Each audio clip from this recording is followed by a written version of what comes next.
Tony Award-winning musical Dear Evan Hansen is coming to Springfield, Missouri, October 8th through the 10th. Joining me today is one of the cast members, Jeff Brooks, who plays Larry Murphy. Thank you so much for joining me. Thank you so much for having me.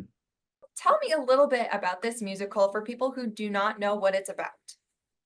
Well, it's a contemporary musical, so it's set in relatively modern times. I think we set the show when it was written back in 2016, 2017. So it follows the exploits of a young man who has a hard time connecting with other people, finds himself socially alone, and separates himself from people, and pushes away any kind of connection.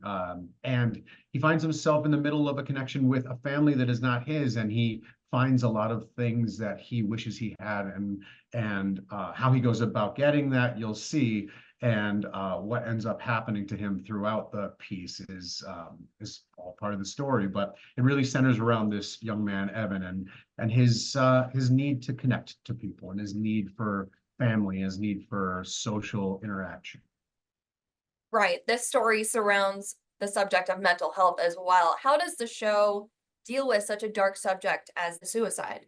Well, I mean, we approach it from a very artistic standpoint where you see most of the show is done not necessarily on a set, but in a dark void filled with light. It's really brilliant how it's done, where most classical musicals that most people will know, there'll be a huge set and you'll like the set. It's really interesting to be a part of it on stage, but as an audience member watching this, you get to see how when you take away the sets, these characters, they have to connect to each other. They have to rely on the lighting, and they have to rely on each other, because we're not in a space that can be tangible. It cannot be touched. So that's been a challenge for a lot of us as performers, but I think it pays off in the storytelling.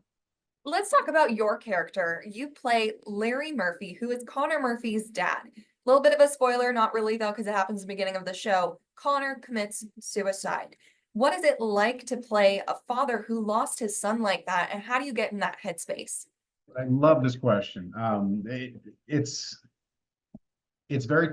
difficult to connect to this as an actor, as a performer, from my particular standpoint, because I am not a father. I've never been a father. I've never had any aspirations of being a father. So the first thing I had to do when I went to the script was first learn my lines, but the second thing I needed to do was try to figure out what the headspace, the mental headspace was of a man who had truly prioritized his children's life and his family's needs over his own.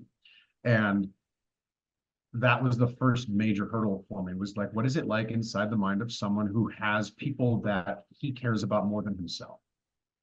And that started the building process from this character. So any fathers out there, mothers out there, definitely will understand where I'm trying to get to with this character, where we're all trying to get to, the parents in this show. Yeah, not only are you getting the perspective of a teenager who's an outcast in high school, but you are also getting the perspective of a family dealing with grief. What do you hope audiences take away from it? At base level, I hope they enjoy themselves. I hope they laugh. I hope they cry. This is definitely a tearjerker type of musical, as you know. But there's beautiful music that I think this is one of the most complete scores I've ever had an opportunity to sing.